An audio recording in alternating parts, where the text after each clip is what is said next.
latest ITV news in the Tyne region with Ian Payne and Amy Lee. Hello, good evening. Thank you for joining us. Coming up on tonight's programme, a Northumbria police officer's on trial, accused of causing the death of a pensioner in a crash in Gateshead. We're live with the latest. Open door policy, the calls for more people to welcome foster children into their homes. Miracle man, the Darlington climber who survived a 60-foot fall, who says he can't wait to get out on the hills again. Happy birthday to you. We'll meet Molly, the World War II RAF radar operator from Newcastle, who's celebrating her 103rd birthday.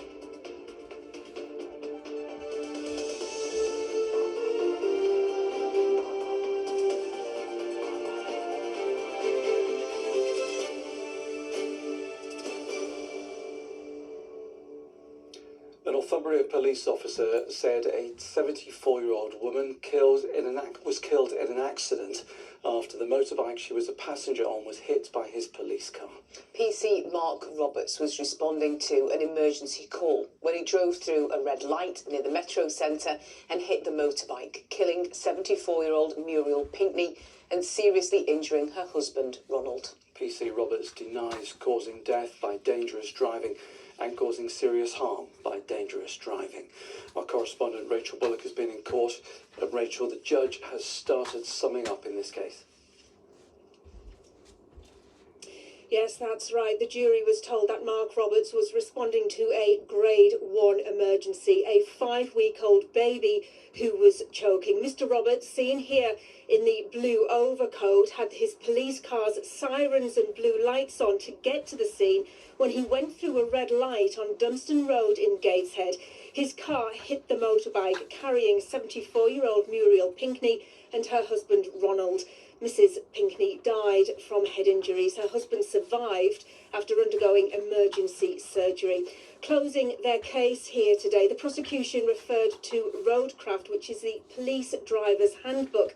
They said it clearly states that no emergency is so great that it justifies the killing or injuring of anybody. They said Mr. Roberts sped through that junction, presuming that other road users would stop because he had his blue lights and sirens on, despite, they said, police officers being trained to anticipate other road users not getting out of the way because they're not required to do so. Well, the defence in this case also closed their case, telling jurors that Mr. Roberts has already pleaded guilty to the lesser charges of causing death and serious injury by careless driving, an acknowledgement, they said, of his serious failings that day during what was his noble response to the emergency of a choking infant. Well, Mark Roberts, who is 57, denies causing death by dangerous driving and causing serious injury by dangerous driving, and his trial will continue here tomorrow. Rachel Bullock reporting for us. Rachel, thank you. Next tonight, the potentially life-changing and positive impact of fostering a child. The North East has the highest rate of looked-after children in the country, and a new campaign is encouraging more people to consider becoming foster parents. There is a particular push in Northumberland to ensure that as many young people as possible can stay living close to home. Helen Ford has been hearing from one of the county's foster carers. I just love the job, and my rewards are seeing the children develop and grow. For Kath Nixon, fostering is a way of life. She's opened her home to young people for the past 20 years, specialising in caring for teenagers and those with disabilities. It is about love, you know, in caring and cuddles and playing with them and having fun. You know, they come from backgrounds sometimes where there's been a lot of neglect and they've lost a lot of their youth, and we have to go back and bring them back forward again. So it's just Despite Kath's love of the role, a falling number of people are choosing to foster, prompting a North East campaign to encourage more. Demand here is particularly great, as the region has the highest rate of looked-after children in England. While the national average stands at 71 per 10,000 young people under 18, the North East figure is 111 per 10,000. I think it was the way that they showed that they cared about, like, young people. Kelsey has lived with a foster family since the age of 10.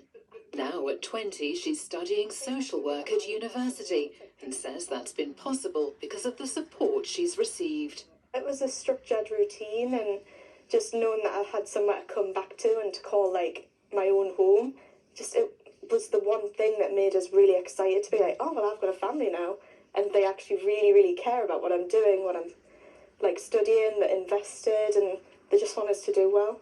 The campaign to encourage more foster carers has a particular focus in Northumberland. Parts of the southeast of the county have large numbers of children entering the care system. Fostering can seem like a daunting prospect. What support is on offer? So we have a dedicated fostering team that supports our foster carers right through their assessment, right into actually becoming a foster carer and that first child that is placed with them. They will take them through the training and their own development as well in terms of the support that they can have. What do you do in your time off? Kath and Kelsey have experienced fostering from different perspectives. They've come together for the first time to share how it's transformed their lives and in the hope of encouraging the foster families of the future. And Helen joins us in the studio now. So Helen, we've heard about some of the guidance for foster families, but how else are people being encouraged to perhaps consider what is a huge step? Well, foster carers are paid for what they do, and taking Northumberland as an example, over the past year, the council there has increased the amount of money available for people who foster as part of these wider efforts to encourage more people to come forward. Something else you may not be aware of is the flexible nature of fostering. It's not just about those long-term placements. Some people offer weekends or short breaks. And the bottom line is that it's all about finding a placement for that young person in need as close to their original home as possible for the benefit of their safety, their security and well-being. Helen, thank you very much indeed. Now, next tonight, you won't need us to tell you that taking drugs of any kind is dangerous. But there's a new layer to that now, with the rise in a particularly potent drug that's being added to already dangerous things like cocaine and heroin. Nitazenes are a synthetic opioid that can be lethal even in very small doses. Ben Basin has been speaking to one mother who lost her son after he inadvertently took the drug.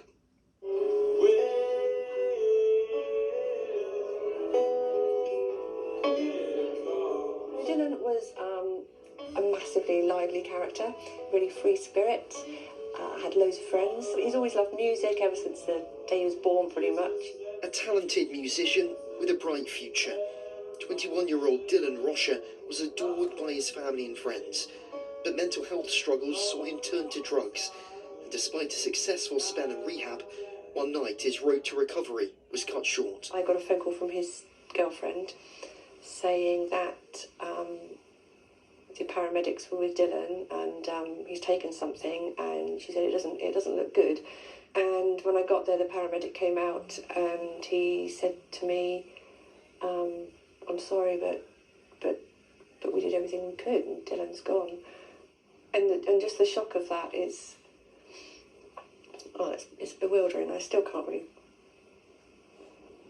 get over it to this day, really. Dylan had taken a batch of heroin that, without his knowledge, contained a substance called a Nitazene. It was so strong, it caused a fatal overdose. Nitazenes are synthetic opioids which can be up to 500 times stronger than heroin, meaning they can kill in very small doses. In 2024, there were 195 UK deaths involving them, almost 4 times the number the year before. Since January 2023, in the northeast, 10 people have lost their lives. And drugs charities like this one in Darlington are warning of the dangers. Being mixed with a range of other substances as well. So the information we get sometimes is people are taking nitazenes where they may have bought cocaine. They're having the cocaine, and unfortunately it's been laced with nitazenes, and that has been attributable sometimes to leading to deaths. It only takes roughly a fingernail full of nitazenes that can lead to death. Just checking you're alright. Okay. I know it's early, but we're just checking you're alright. On the streets, homeless outreach workers often come across those who've overdosed. For them, nitazenes are a real concern. We carry naloxone, so naloxone is an injection that you can give to people. This would bring people back round if they had some kind of opiate. Naloxone also comes in a nasal spray. These police officers saved someone's life using the drug. 90-degree angle into a muscle. Thanks to training like this from drug services, thousands of people, from bin workers to magistrates to bouncers, are being trained on how to give a life-saving dose. Really, really important that more and more people carry naloxone and know how to use naloxone to be able to just respond in case somebody overdoses, because there's so much unsurety about when you buy street heroin, actually what's in it. The rise in nitazene shows no sign of slowing, and with more and more overdoses come more and more families, left counting the devastating human cost of a deadly opioid crisis. Ben Basin, ITV News. The ITV Evening News continues at 6:30 with more on the fallout from the former Hartlepool MP Peter Mandelson resigning from the House of Lords. Coming up on the ITV Evening News, who knew what and when pressure mounts on the government over Peter Mandelson's appointment as the former US ambassador steps down from the House of Lords. Battered by storms, a road collapses and is washed away in Devon. And Rally the Troops, this World War II radar operator, turns 103 in style with help from the Royal Air Force. Well, do join me for those stories and more at 6:30.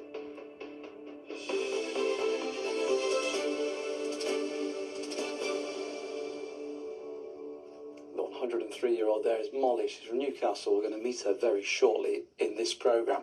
First, though, a mountaineer from Teesside has spoken about his miraculous survival after falling 60 metres down a snowy ravine in the Lake District and his dramatic 8-hour rescue from the freezing mountain. But that's perhaps not the most remarkable part of this story. Keith Wilson is 74 and he has Parkinson's disease, and he finds that adrenaline keeps his symptoms at bay and he uses extreme sports as a medication. So perhaps the most unusual thing about this escapade was that he needed rescuing. Keith told Julia Bathroom his story. I was nearly finished. I was about 2 miles away from safety on the easy ground at the top, and both footholds just disappeared and my ice axe yanked out. Keith Wilson was 900 metres up Great End on the Scafell Massif. His climbing partner had just reached the plateau and Keith was a metre from easy ground when he fell. And I catapulted downwards, backwards down the chute and down a sort of snowy groove and over a ledge. And the rucksack acted like a toboggan. I was going backwards down this slope. And I knew I was going to go over the drop, and I thought, this could kill me. Just in time, a pole in Keith's backpack caught on a rock, spinning him around so that he landed feet first in deep snow. I fell from about there, down about there. Goodness me. He'd fallen, bouncing and flying, tumbling more than 60 metres down the ravine. When you look at the whole incident, he really shouldn't be here, because he flipped and his rucksack acted as a sort of sled. That's protected his body a great deal on the way down. And then landing in deep snow, when he actually did stop, made a massive difference. It's quite miraculous, really, I think.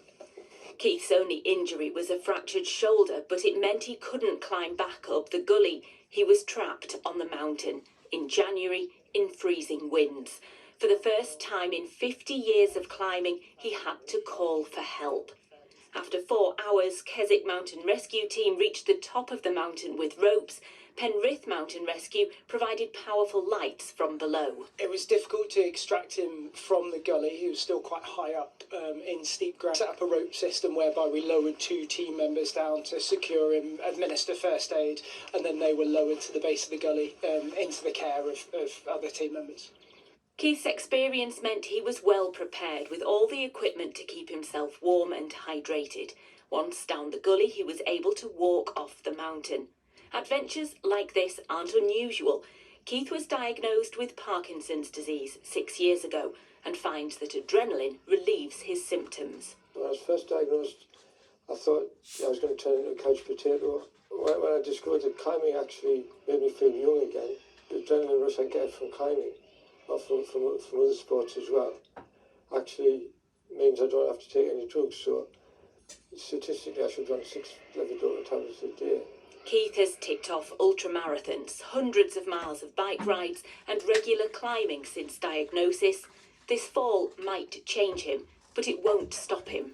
I think he will choose his routes carefully and choose his activities carefully, probably a little more so than he previously did. But I don't think really it'll change his mindset. And I'd rather him do that. I want him to do what he wants to do while he can. Keith's advice for other people with Parkinson's is always do more of what you love while you can. Oh, I think it's absolutely fantastic. It's brilliant that he's getting out there in the hills. I only hope I'm in the same position when I'm that age. Keith is now adding a new chapter to a book of his escapades, the story of his first rescue. It won't be his last adventure. Julia Barthram, ITV News. What a story. I mean, you may have noticed that the sound was slightly out of sync, we say, in that package, where the sound has slipped away from the pictures in the edit. Just by a couple of seconds, not by 60 metres. No. Crikey, that was some slip, Keith, wasn't it? It's great to see Keith looking so well. His wife Julie's very patient and very understanding. Keith is extremely grateful for the people who rescued him and helped look after him. He really is writing a book. It's called 9 Lives Lucky, but he does think he's already used up 10 lives. So there you go. Good luck, Keith. Right, time for sport now. Sunderland are keeping the home fires burning, Simon. Yeah, they're still unbeaten at the Stadium of Light in the league this season, and that is why they are going to be just fine. No newly promoted team in Premier League history has ever gone longer into a season without a home defeat than these Black Cats, and their proud record wasn't even remotely threatened by Burnley. It's not supposed to be like this for newly promoted clubs in the Premier League. They're not supposed to be in the top 10 in February, and they're not supposed to be unbeaten at home. A season of struggle is much more traditional, but Sunderland are the exception, not the rule. Burnley are also newly promoted. They finished 24 points above EU World Boxing Champion Josh Kelly took a bow on the pitch at half-time, but if this was a boxing match, the referee would have called it off. And I think the connection here with our crowd, the responsibility we feel to give the best of our game, the best of our energy as well is really important. So keep going. Very easy, to be honest. Felt like we didn't have to turn up completely to win the game. A good game. Thought it was a very easy one. Burnley weren't the best. Do you think Sunderland are going to be fine, be safe this season? Yes. If they continue like this, because most of at home they are good. They're well safe now. Yeah. If one more win, definitely safe. Burnley are the standard newly promoted team. They're back up to 8th, and if they're not safe already, well, they're very close. Another cracking result for Sunderland, Simon. But some sad news today about one of the Black Cats' biggest fans. Yeah, I'm very sad to say George Forster, the well-known and well-loved former chairman of the Sunderland Supporters Association, has passed away. Now, George first started supporting Sunderland in 1934. I was actually at his 99th birthday at the Stadium of Light late last year, and he was really enjoying this season. He will be very sadly missed. Yeah, I add my condolences as well. I remember George from way back even at Rourke Park. Fine gentleman. An interesting press conference moving on for Newcastle for Eddie Howe this morning, including a tribute to the Magpies' longest-serving player who's now left the club. Yeah, Eddie was looking forward to tomorrow night's Carabao Cup semi-finals second leg at Manchester City and looking back on Jamal Lascelles' time as a Newcastle player, because his permanent move to Leicester City did just beat the deadline. Newcastle released a tribute video on social media today, accompanied by the words, 12 years, 253 appearances, a leader on and off the pitch. And that sums up Jamal Lascelles. He was the young man who stood up in dressing rooms back in the bad old days under Mike Ashley and demanded more from those who wore the black and white shirt.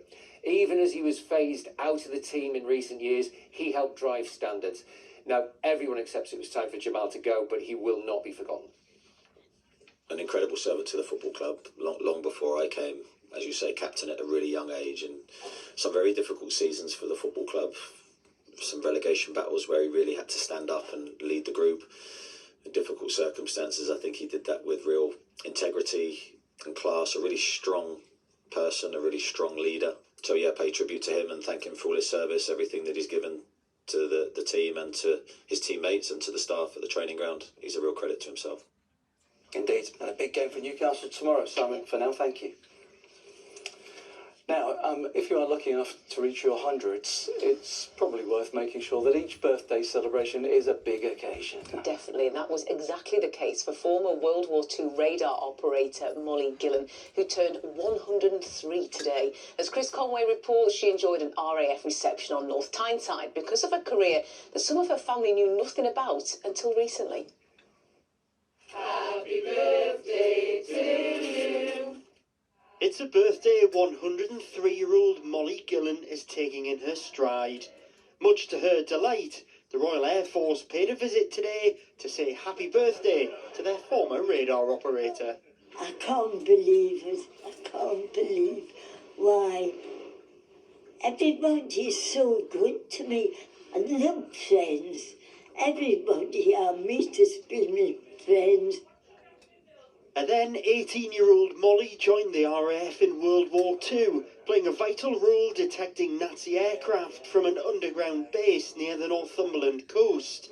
The radar technology so secret at the time that Molly only told her son about her service 4 weeks ago. My mother was able to pick up Luftwaffe aircraft coming up the coast to attack. GCI stations were absolutely top secret. My mum, when she went on leave, wasn't allowed to tell anybody what she did. And up until about 4 weeks ago, whenever I asked her what she did, she used to just say, "Oh, I think they just identified I was good on the phones." She gave everything for the people of Britain. And there was hundreds and hundreds like Molly. And if it wasn't for them, we wouldn't have England today. Staff at Molly's care home on North Tyneside say despite her impressive contribution to the war effort and her tiara, she doesn't seek the limelight. She's such a special lady. She hasn't actually been here very long. It's been less than 6 months and we've all really taken her under our wing. Everyone gravitates towards her. She's such a happy, friendly woman with such a wicked sense of humour. I always see the best side of life. I have no time for grumpy, you know. Then I go home. Cake and cards the order of the day, making Molly's 103rd birthday every bit as memorable as her years of service to her country. Chris Conway, ITV News. Molly, legend, happy birthday. Thank you for your service. We love Molly. Molly says she has no time for glum people and loads of time for glum weather. Oh, weather, okay. I was wondering where that was going. Shall I leave? I don't think any of us have time for the weather at the moment, do we? I'm with that. Cold winds, whipping up the sea as well. Scenes like this. This wasn't snow, despite those temperatures really struggling today to get above 2 degrees in places, particularly in that wind chill. This was some sea foam at Blythe earlier. The winds whipping up the sea surface. Bailey, the dog here, not quite sure what to make of it. So that wasn't snow, but there may be some snow over higher ground, particularly as we head overnight into tomorrow morning. With that in mind, here's the forecast. A breezy morning will be followed up with a flurry of fresh delights for lunch. TUI sponsors ITV Tyne Tees weather.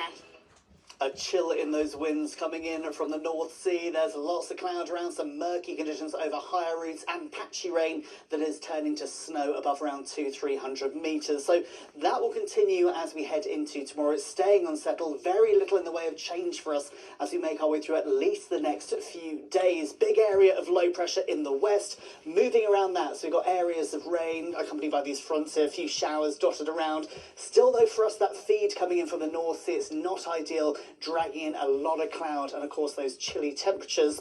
For now, through this evening and overnight, the cloud of course is dominating the murky conditions. The rain starts to spread its way up from the south into the early hours. Above around 200-300 metres, it's turning to snow. Risk of ice then into tomorrow morning here. Down to lower levels, it is rain, but temperatures hovering at around 2 or 3 degrees. Chilly start then into Wednesday morning.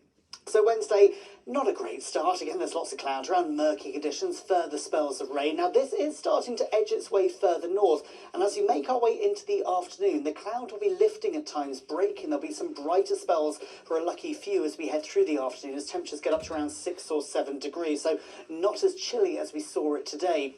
Through Wednesday and into Thursday, any brighter breaks, clearer spells, they're filling in. There is more cloud on the way. Again, another area of rain pushing its way up from the south. This is the pattern at the moment.